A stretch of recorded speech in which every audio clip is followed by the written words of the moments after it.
I have been a gaming menace this month, and I'm doing that thing where instead of committing to playing through a single game, I'm in the middle of playing 4 different games. I'm once again blaming Steam sales. The first game I've been playing is Fields of Mystria, as they recently dropped their second big update. This update introduced a new area, festival, more mine floors, collectibles, armor, furniture, quests, gameplay mechanics, and pets. I won't spoil it, but we finally got to see what Calderus looks like. People are so split over how he looks. I think his design looks fine, but his interactions so far aren't wowing me. He needs to get his act together because he's facing fierce competition from March, Balor, Hayden, and Juniper. I also have half a mind to stay single and pine over Ulrich. By the way, I love that you guys are just as insane as I am. Look at all these upvotes and comments on this thread begging the devs to make him romanceable.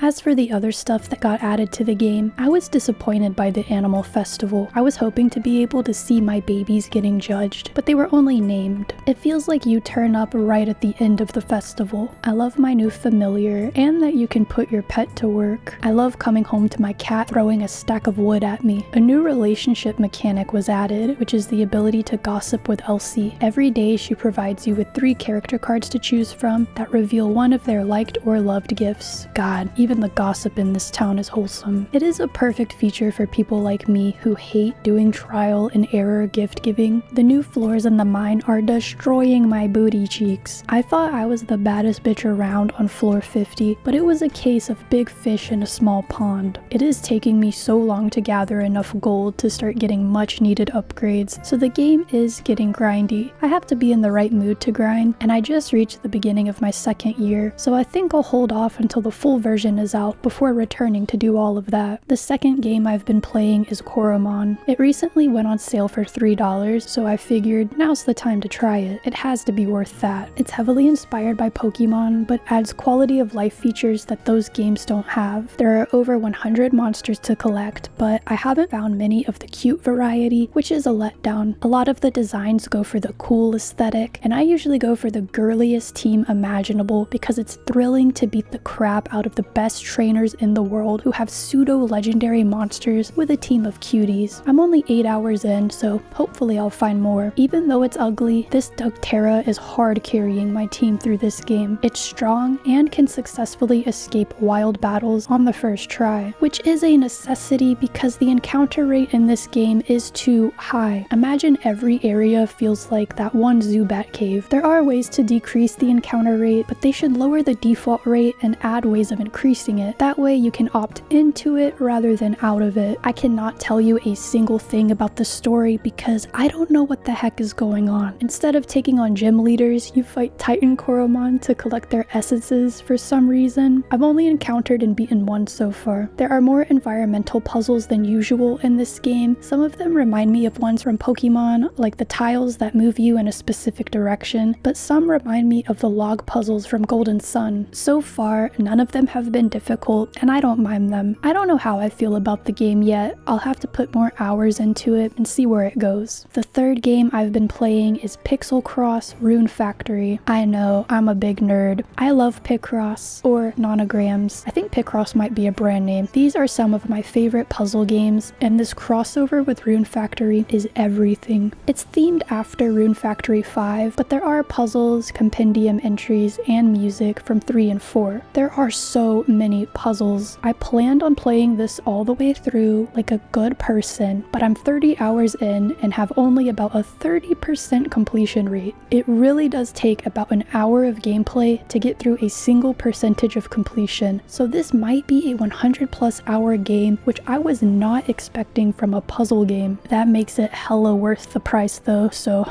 I'm not complaining. You could get through the game faster if you don't play it the way I do. I play it like it's Dark Souls, where if I make a single mistake, I reset the entire puzzle. Don't ask me why, it's just how I like to play, okay? I don't care that much about the other features of the game, but it's cute how you can set up a farm in the background. It doesn't really do anything, and there's no interactability beyond choosing what you want to appear. There is inconsistency from puzzle to puzzle with the final image. Some are super detailed while others are more simple. A lot of them look like pixel mush, but look, I'm here for the process of solving the puzzles, not the final result. I do really enjoy looking through the compendium entries though, and this game put me in the mood to play Rune Factory again, which brings me to the final game I'll be talking about in this video. Rune Factory 4 Special is the game I'm currently playing. Steam is having a spring sale right now, and it's only $9, so I had to. Objection!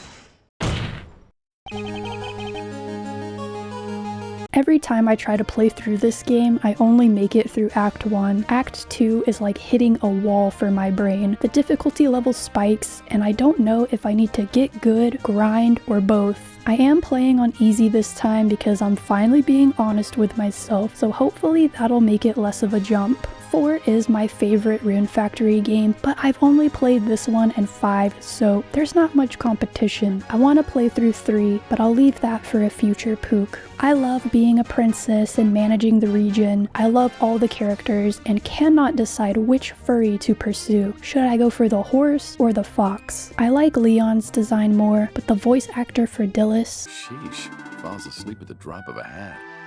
Still, I have to admit, I mean, come on. This game is the perfect blend of farming, fighting, and crafting for me. I know the crafting and farming systems go deep, but I don't know how far I'll take it. I just want to be a princess and romance the whole town. It would be cool to 100% this game one day, but girl, I should focus on beating it first. If anyone has any tips on how to make that process easier, let me know because I'm a noob. Those are the 4 games I've been playing this month. What games are you guys into right now? Let me know in the comment section below. I will abandon all of these games for the new Atelier game, which is coming out in less than a week. I'm so excited for that. Everyone clasp hands because we need to do a ritual for getting my brain to focus on only that game so I can review it before moving on to anything else. Like the video if you enjoyed it, and subscribe if you want to see more of me. I cover cozy games, RPGs, and visual novels, but I also make videos where I yap about whatever's on my mind at the time. With that out of the way, I hope you're living today in a way you won't regret, and I'll see you in the next one. Pook out.